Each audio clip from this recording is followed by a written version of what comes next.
কি করবো জানো ঠাকুর? সকল সাধু গুরু বৈষ্ণবকে আমি আমার এই বক্ষ বাজারে জড়াইয়ে ধরবো।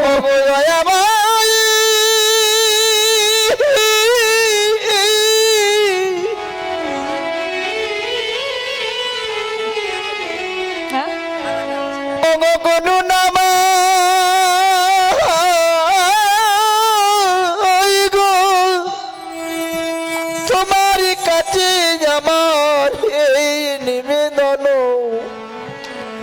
নিবেদন জানাই দয়াময়। সাধুগুরুর বাজারে গিয়ে আমি না সাধুগুরুর বাজারে গিয়া সাধু সঙ্গ করিব দয়াময়। এই মিনতি তোমার এই রাতে চরণে। আমাকে সুন্দর একটি হৃদয় দিও, যে হৃদয়ে আমি সকলে সাধুগুরু বৈষ্ণবকে জড়াইয়ে ধরবো। জড়াইয়ে ধরি তাকে কথা দিয়ে এলাম, কিন্তু তাকে দেওয়া কথা যখনই আমরা এই মায়ার সংসারে এলাম, ভূমিষ্ঠ হবার সঙ্গে সঙ্গে মায়া আমাদের এমন ভাবে আকৃষ্ট করে ধরল বাবা, তাকে দেওয়া কথা ভুলে গিয়ে আমরা সারাদিন শুধু আমার আমার করতে করতে আমাদের দিন চলে যায়। আমাদের দিন চলে যায়, বেলা চলে যায়। সারাদিন আমার আমার করতে করতে পয়সার পেছনে ছুটতে ছুটতে আমাদের দিন চলে যায় বাবা। আমাদের সময় যে চলে যার জন্য এই জগতে এলাম, যে আমাদের এত সুন্দর দেহটা দিল, হরিবলা বদন দিল, এত সুন্দর নয়ন দিল, তাকে দর্শন না করে অলিপ্ত বস্তুর দিকে আমরা তাকিয়ে রইলাম। সারাদিন কেবল আমার বাড়ি, আমার গাড়ি, আমার মাতা, আমার পিতা, আমার স্ত্রী, আমার সন্তান, আমার পুত্র, আমার মা, আমার বাবা, আমার আমার করতে করতে আমাদের দিন চলে যায়। মাগো, আমরা সনাতন ধর্মীয় মানুষ, সংসার আমাদের করতে হবে, কারণ মহাপ্রভু নিজেই আচরণ করে শিখিয়ে গেছে। ওগো জীব, তোমরা সনাতন ধর্মীয় মানুষ, তোমরা আগে সংসার করো, কিন্তু সেই সংসারের মাঝে থেকে দিন আনতে একটিবার যেন হরিবল বলতে ভুলে যেও না।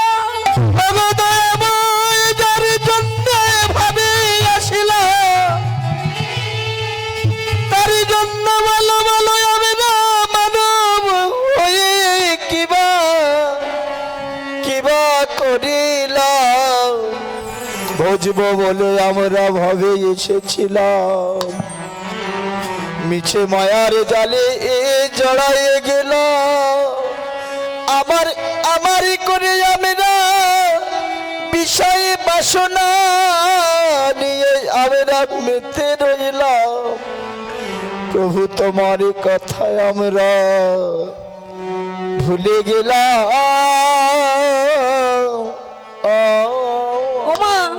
একটু মনোযোগ দিয়ে শুনবেন। সারাটা দিন সংসারে আমাদের নানান কাজের মধ্যে দিন কেটে যায়। সারাদিন আমরা এতটাই ব্যস্ত থাকি, সারাদিন অর্ডার পালন করতে করতে আমাদের দিন চলে যায়। যার জন্য এই পৃথিবীতে এলাম, যার জন্য এত সুন্দর মানব দেহটা পেলাম, তাকে কথা দিয়ে এলাম, দয়াময় তুমি আমাকে পৃথিবীতে পাঠিয়ে দাও, আমি ধরায় গিয়ে তোমার গুণাগুণ কীর্তন করব। কিন্তু মাগো, এই মায়ের সংসারে এসে সংসার কেমন জানেন মা? সংসার এমন একটি বিষয়, এমন একটি বস্তু, আপনি যতদিন সংসারে দিতে পারবেন ততদিন আপনার সবার কাছে চাহিদা থাকবে। মায়েরা এদিকে কথা বলো না, এদিকে তাকাও, মন দিয়ে শোনো। তুমি যতদিন দিতে পারবে, যতদিন তোমার শরীরে বল থাকবে, শরীরে ক্ষমতা থাকবে, সকলের চাহিদা তুমি যতদিন পূরণ করতে পারবে ততদিন সবার কাছে তোমার চাহিদা থাকবে। যখন তোমার এই দেহটা অসাড় হয়ে আসবে, যখন তুমি কাউকে কিছু দিতে পারবে না, যখন সবার চাহিদা পূরণ করতে পারবে না। মাগো, মৌমাছি দেখেছেন?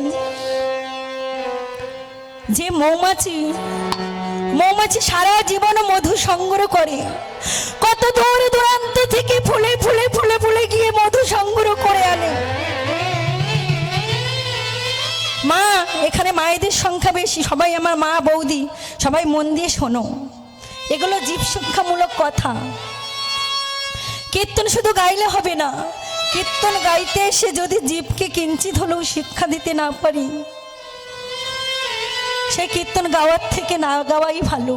আর বিশেষ করে কীর্তনের আসরে দাঁড়িয়ে যদি দুপোটা অস্ত্র বাড়ি বরিশন না হয়, তাহলে ভগবান সন্তুষ্ট হয় না। মা, মৌমাছি ফুলে ফুলে গিয়ে মধু সংগ্রহ করে আনে, সুন্দর করে চাক বাঁধে। সেই মৌমাছি যে মধু সংগ্রহ করে, সেই মৌমাছিকে একটিবারের জন্য সেই মধু পান করে বাবা?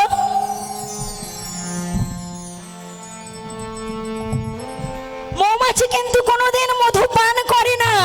পান করে কারা? যারা হলো শিকারী। তারা মৌচাক দেখে মৌচাকের তলা দিয়ে আগুন ধরিয়ে দেয়।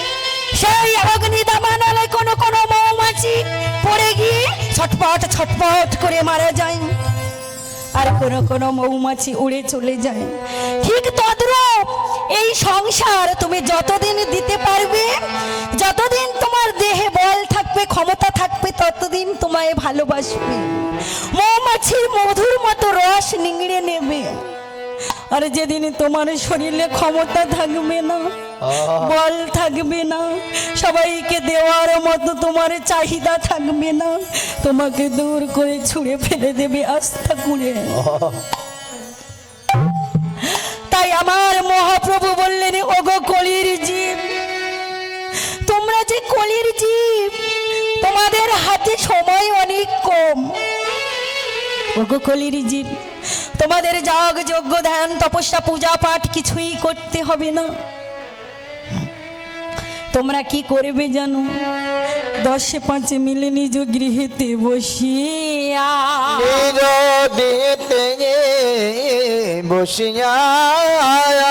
ওগো হরি নাম করো সবে হাতে তালি দিয়া, হরি নাম করো সবে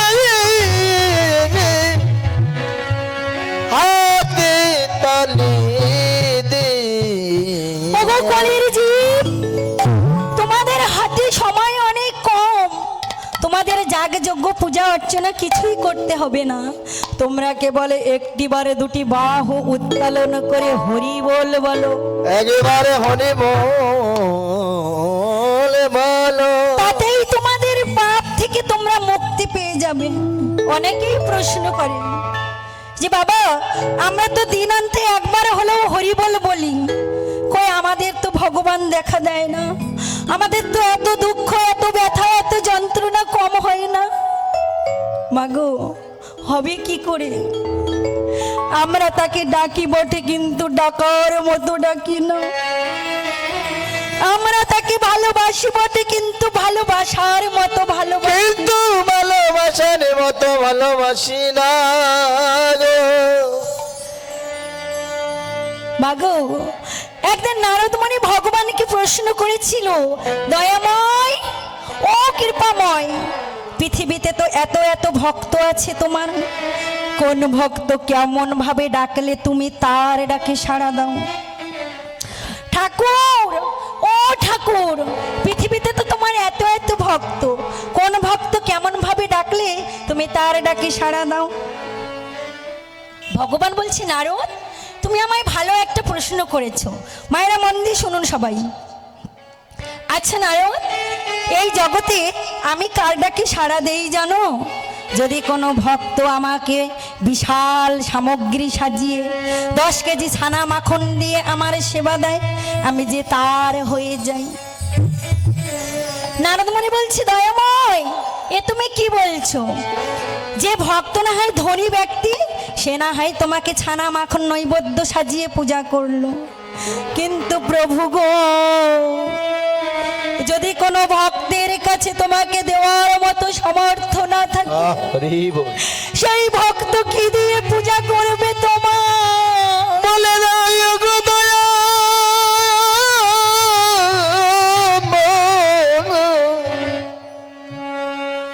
কোনো নাম তুমি বলে দাও, বলে দাও। প্রভু, এই পৃথিবীতে যার কিছু নেই সে কি তোমার চরণ পাবে না? ভগবান আমার নারদ মুনিকে বলল, নারদ তুমি খুব ভালো প্রশ্ন করেছো। শোনো নারদ, এই পৃথিবীতে যার কিছু নেই সেই ভক্ত যদি আমাকে একটি মাত্র পুষ্প আমার চরণে অর্পণ করে, আমার চরণে অর্পণ করে, হ্যাঁ গোবিন্দায় নমঃ বলে আমার চরণে দেয়, আমি যে তাতেই সন্তুষ্ট হয়ে যাই। ও দয়াময়, মনে করো তোমার সেই ভক্তের কাছে পুষ্প নেই, কি দিয়ে পূজা দেবে তোমায়? নারদ, সেই ভক্তের কাছে পুষ্প নাই বা রইল, সেই ভক্ত যদি একটি তুলসী পত্র নিয়ে আমার চরণে দিয়ে দেয়, আমার চরণে দিয়ে দেয়, আমি যে ইহ জনমে পর জনমে সেই ভক্তের হয়ে যাই। ও দয়াময়, নারদ মুনি তো বড় চতুর, তাই ভগবানকে পরীক্ষা করছে। ও দয়াময়, মনে করো তোমার সেই ভক্তের কাছে তুলসী পত্র নেই, কি দিয়ে পূজা দেবে তোমায়? নারদ, সেই ভক্তের কাছে পুষ্প তুলসী পত্র নাই বা রইল, সেই ভক্ত যদি এক তন্ডুষ গঙ্গা জল নিয়ে, গঙ্গা জল নিয়ে গোবিন্দায় নমঃ বলে আমার চরণে দেয়, আমি যে সেই ভক্তের হয়ে যাই। সেই ভক্তের হয়ে যায়